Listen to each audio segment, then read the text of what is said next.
All right, basketball lovers, broadcast Yes, sir. lovers. I got Mr. Kenny the Jet Smith. How you doing? I'm doing great, brother. How are you? So you guys have kind of gone fishing now. So what are y'all doing on the off season for y'all? Basketball never stops, seems like. You know, we go from the playoffs to the finals to the draft to the NBA awards, then we be rookie camp. But basketball doesn't stop. That's a good thing about it. It's a lot of fun. It kind of slows down, but it doesn't stop. It's one of the biggest surprises because like you said, y'all in for the whole process.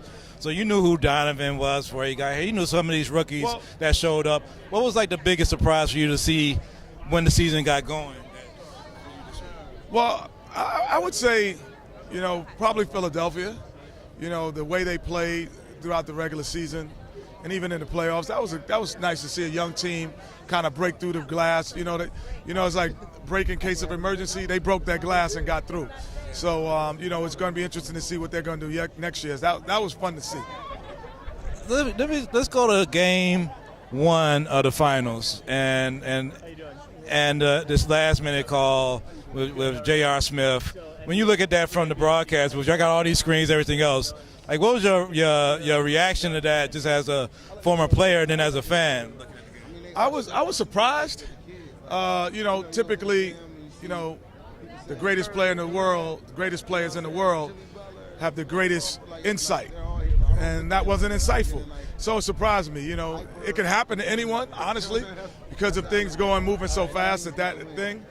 But it happened to him. So, you know, it happened to him. So he just had more to do with it. But you think that was the straw that broke the Cavs and LeBron's back as far as that relationship?